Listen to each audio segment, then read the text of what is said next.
Assalamualaikum, salam sejahtera untuk kita semua. Om Swastiastu, Namo Buddhaya, salam kebajikan.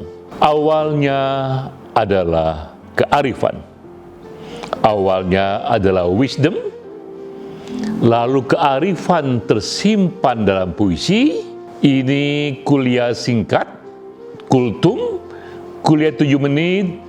Kita menggali kearifan dari kutipan puisi. Kali ini kita gali penyair bernama Bulleh Shah. Ia lahir di Pakistan 400 tahun lalu di tahun 1680 hingga 1757. Ini generasi lain dari para sufi yang bukan lagi hanya dari Persia atau Timur Tengah, tapi dari India atau Pakistan. Bulleh Shah. Kita kutip puisinya dari buku The Divan of Bulleh Shah. Ini bunyinya, bukan di masjid, bukan di gereja, bukan di candi, tapi di hati manusia Tuhan bersemayam. Bukan main, bukan di masjid, bukan di gereja atau di candi, tapi di hati manusia Tuhan bersemayam. Apa kearifan, apa mutiara yang bisa kita gali dari kutipan ini? Kita coba eksplor dulu secara ringkas riwayat hidup Bulleh Shah. Karena renungan, karena puisi, acap kali hanyalah endapan batin dari sang penyair, sehingga dengan mendalami riwayat hidupnya, kita menemukan sesuatu di sana untuk menafsir renungannya. Bulleh Shah, ia hidup di masa-masa yang gelap, di masa-masa yang berat. Ia datang dari keluarga yang ekonominya sangat-sangat bersahaja. Ia teringat sejak masa kecil dibawa ayahnya berkelana ke sana dan kemari hanya untuk mencari sesuap nasi. Namun lebih rumit dari itu bukan saja karena kehidupan ekonominya, tapi juga dalam masyarakat India yang berkasta-kasta. Dan ia datang dari kasta rendah. Itu pula yang membuat ia menjadi seorang yang sunyi, yang sering merenung, terutama juga karena disimulasi oleh kesulitan hidupnya.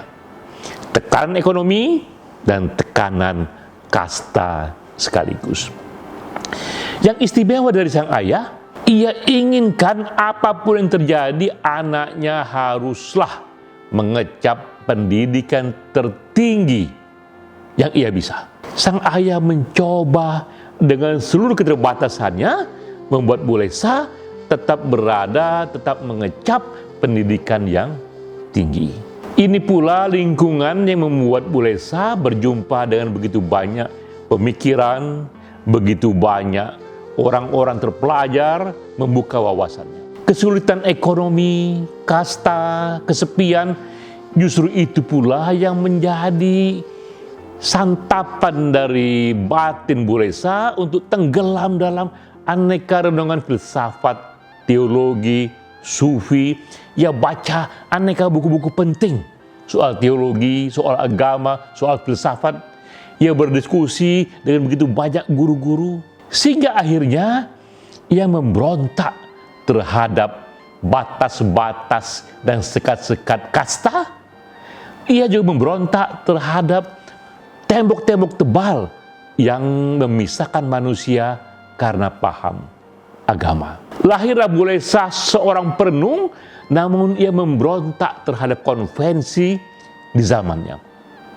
Ia pun muncul dengan pemikiran-pemikiran yang begitu lain, begitu bebas. Ya. Tak heran, kemudian ia ditentang oleh begitu banyak pemimpin agama di zamannya. Ketika ia wafat, bahkan ada ulama besar mengatakan jangan hadir dan jangan makamkan Bule Shah dengan tradisi Islam. Karena ia dianggap sudah tak lagi hidup dalam tradisi Islam. Namun seperti biasa, ulama pun tidak satu pendapat. Ada ulama besar lainnya juga yang bersedia memakamkan Bule Shah dengan tradisi agama yang ia yakini. Tak heran karena itu pula muncul dari seorang Bule Shah pemikiran yang tadi yang melintasi sekat-sekat agama ataupun sekat-sekat kasta, sehingga ia katakan bukan di masjid, bukan di candi, bukan di gereja, tapi di hati manusialah Tuhan bersemayam. Kita ingin lebih jauh lagi memahami pemberontakan batin dari Bule Shah ini dalam konteksnya, dalam konteks sosial yang bahkan dunia ukurannya. Di era itu hingga kini, kita tahu telah terjadi 123 perang atas nama agama.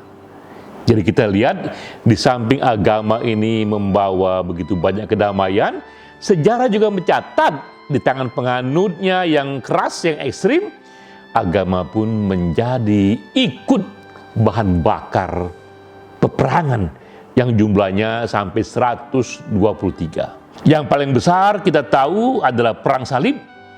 Ini perang dua agama terbesar. Tak tanggung-tanggung, perang dua agama terbesar ini terjadi berkali-kali sehingga memakan waktu 200 tahun.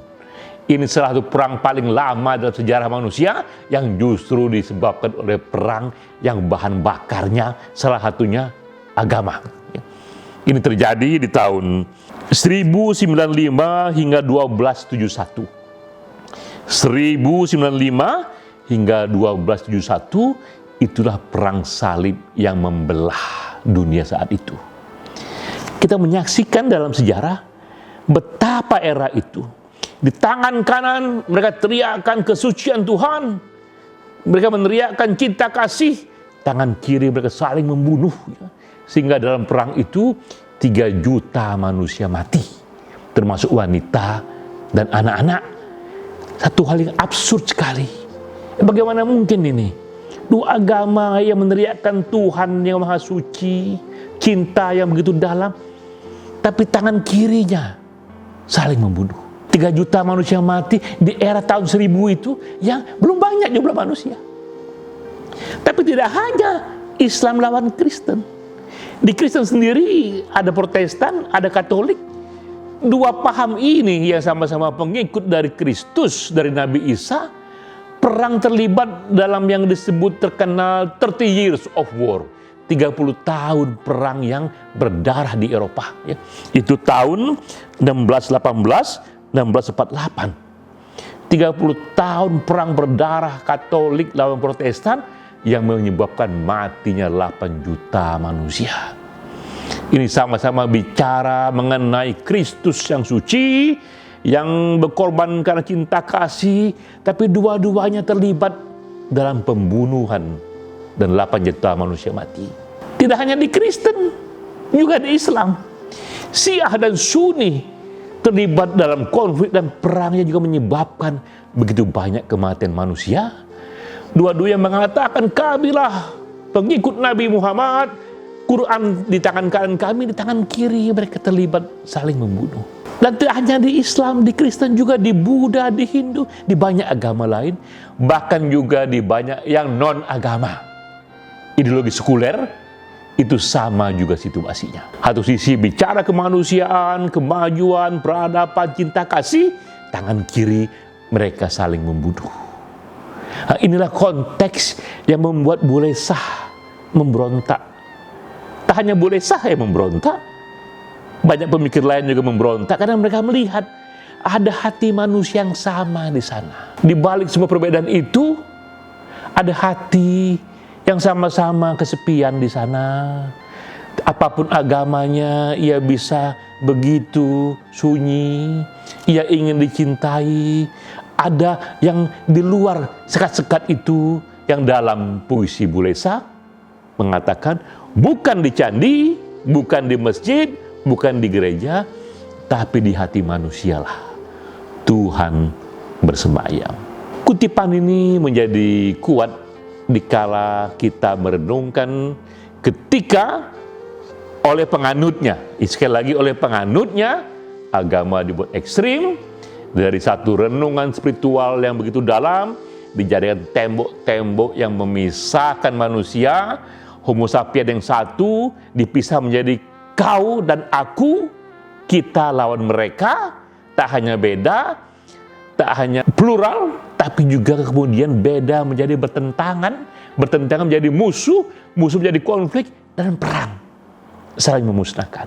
Nah, itulah renungan penting dari ungkapan metaforik. Ya, kita katakan sekali lagi, ini ungkapan metaforik, ungkapan yang puitik, bahwa bukan di masjid, bukan di gereja, bukan di candi, tapi di hati manusialah Tuhan bersemayam.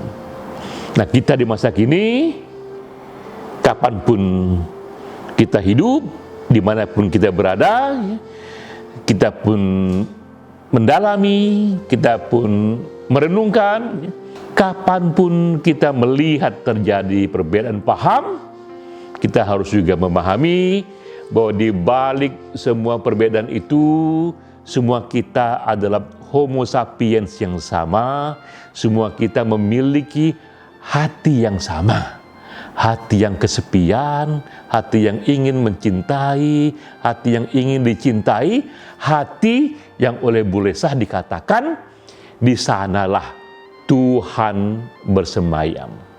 Demikian, sampai jumpa.